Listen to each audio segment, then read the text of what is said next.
जय जगन्नाथ पिला माने मु डिलेश्वर स्वागत जनाऊँ आम समस्त चैनल डीपी एजुकेशन 5 को पिला माने आज आम समय दूरता संपर्कित प्रश्नटीर समाधान करवा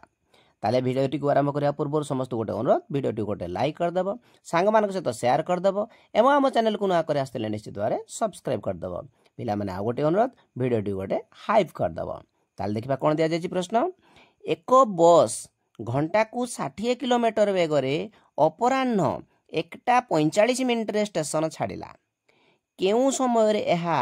165 किलोमीटर अतिक्रम करी गंतव्य स्थान रे पहुँचब। तो पिला माने देख ये दिया जाए अपराह्न 1:45 रे से स्टेशन छाड़िला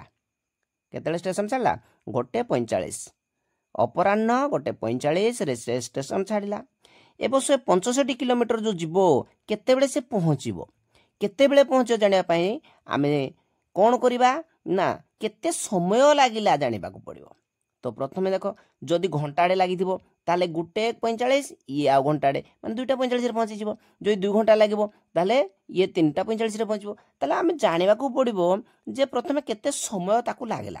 ठीक अछि तो एइडा को आमे बाहर करिया पय कोन करबा देखिबा। प्रथम प्रश्न देजी कोन ना घंटा को जाय सिए 60 किलोमीटर कौन दिया जी घंटा को जाए 60 किलोमीटर एटा को आमे बोले कि ना लिखिबा माने लिखिबा 60 किलोमीटर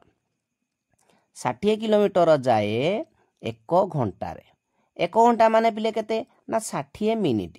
केते मिनिट 60 मिनिट रे। ठीक अछि एक घंटा जहा 60 मिनिट ता अर्थात 60 किलोमीटर जाए 60 मिनिट रे ताले 1 किलोमीटर जीवो 60 विभक्त 60 ऐकिक धारा रे 1 वाला को हरण करबा 60 तो 60 माने 1 मिनिट रे 1 किलोमीटर गला 1 मिनिट रे टोटल केते किलोमीटर पिले जाई जी ना 165 किलोमीटर 165 किलोमीटर जाए 1 गुणन 165 अर्थात 165 मिनिट रे हो ना नहीं टोटल ताले ताकू जीवा को केते समय लागिला ना 165 मिनिट ए 165 मिनिट माने 2 घंटा केते 45 मिनिट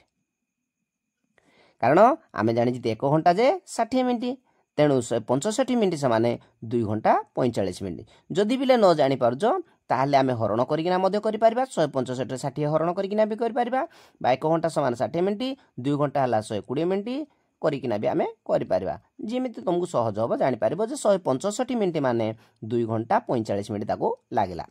एबे आमे देखिबा जे केते बेले से यात्रा आरंभ करिथिला ना 1:45 अर्थात अपराह्न 1:45 जोड़ा को हमर पीएम कहू जदी 1:45 रे से यात्रा आरंभ कला ताकू केते समय लागिला ना 2 घंटा 45 मिनिट तेणु आमे 2 घंटा 45 आमे कोन करबा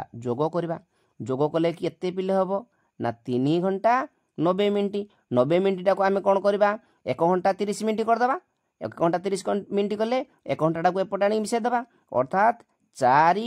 ये 30 अर्थात 4:30 पीएम रे से पहुँचबो अर्थात अपराह्न 4:30 रे से पहुँचबो। प्रश्न अनुसार यह